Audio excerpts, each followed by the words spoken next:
गेल्या आठवड्याभरामध्ये महाराष्ट्राला पावसानं चांगलंच झोडपलं। पश्चिम महाराष्ट्र, मराठवाडा आणि विदर्भामध्ये सर्वाधिक नुकसान झालं।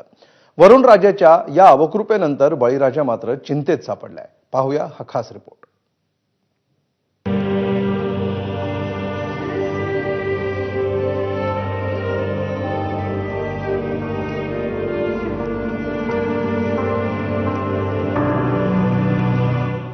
निसर्गाची वक्रदृष्टी झाली।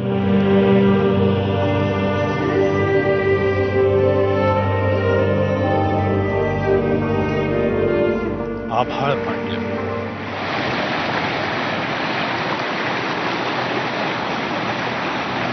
आणि महाराष्ट्रातला शेतकरी ज्या वरुण राजाच्या कृपेवर निर्भर असतो, त्याच वरुण राजाच्या प्रकोपानं बळीराजा आज बेहाल झाला आहे। ही परिस्थिती आहे महाराष्ट्राच्या अनेक जिल्ह्यात।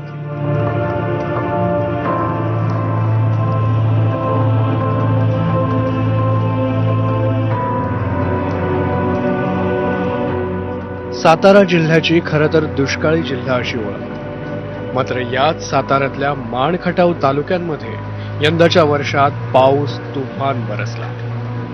या सतत पडणाऱ्या पावसानं नदी नाले तुडुंब भरले, मात्र पिकांचं मोठं नुकसान झालंय।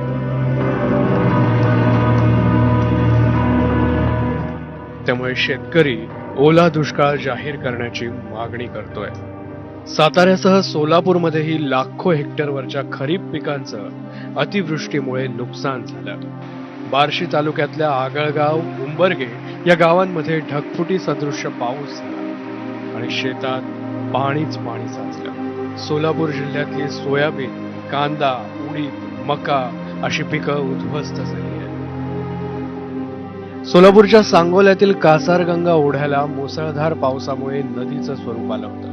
याच ओढ्यात 2 मुलं वाहून गेल्याची घटना घडली। दुर्दैवानं 15 आणि 13 वर्षांच्या या दोन्ही मुलांचा मृत्यू झालाय।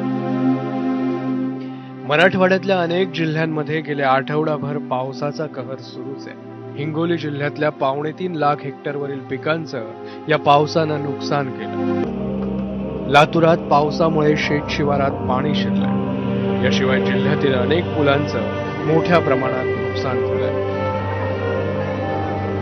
आपण सध्या हासाळा शिंदाळा या 2 गावांना जोडणाऱ्या पुलाजवळ आहोत।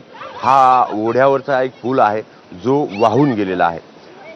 या ठिकाणी ओढ्यानं त्याचं पात्र बदललं आणि पूल अक्षरशः वाहून गेलेला आहे। आता ही वाहतूक, या रस्त्यावरची वाहतूक ठप्प झालेली आहे। याच पद्धतीची स्थिती जिल्ह्यामधील जवळपास 27 पुलांची होती। त्या 27 पुलावरून पाणी जात असल्या कारणानं त्या ठिकाणची वाहतूक बंद करण्यात आली होती। बीडमध्ये नदीकाठच्या गावांमध्ये तर परिस्थिती अत्यंत विदारक आहे। नदी शेजारच्या शेतजमिनी पिकांसह वाहून गेल्या।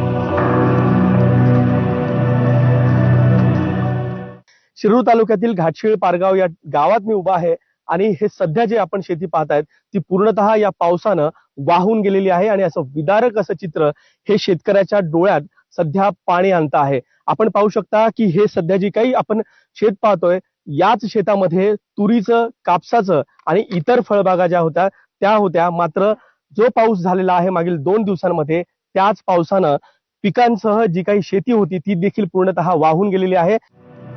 धाराशिवमध्येही अनेक शेतकऱ्यांचा तोडणीला आलेला ऊस जमीनदोस्त झाला। आता हे शेतकरी सरकारकडे मदतीची आस लावून बसले। तिकडे विदर्भातील भंडाऱ्यात पावसानं झोडपलं आणि भात उत्पादक शेतकरी चिंतेत सापडलाय। पाऊस अजूनही सुरूच आहे, त्यामुळे पंचनामे करताना अडचणी येत आहेत। पाऊस थांबताच नुकसानीचे पंचनामे होतील आणि शेतकऱ्यांना सरकार नुकसान भरपाई देईल असं आश्वासन कृषी मंत्री दत्तात्रय भरणेंनी दिलंय। राज्यामध्ये खूप मोठ्या प्रमाणामध्ये चालू आहे आणि तुम्हाला सर्वांना माहिती आहे की खरं तर आपल्याला आकडा खूप मोठा आहे। जवळजवळ माझ्या माहितीप्रमाणे आज आकडा कुठे 63 लाख, म्हणजे आज सगळा जर विचार केला तर 63 लाख एकर आणि 51,000 म्हणजे 63 लाख 51,000 एकर पिकाचं नुकसान झालेलं आहे। महसूलचे अधिकारी, कृषी विभागाचे अधिकारी या सगळ्या अधिकाऱ्याच्या माध्यमातून लवकरात लवकर पंचनामे आम्ही तिथं नुकसान भरपाई शेतकऱ्यांचे करतोय आणि लवकरात लवकर ते पंचनामे करून लवकरात लवकर त्यांना नुकसान भरपाई दिली जाईल। या पावसानं शेतकऱ्यांचा हाती आलेला घास हिरावलाय.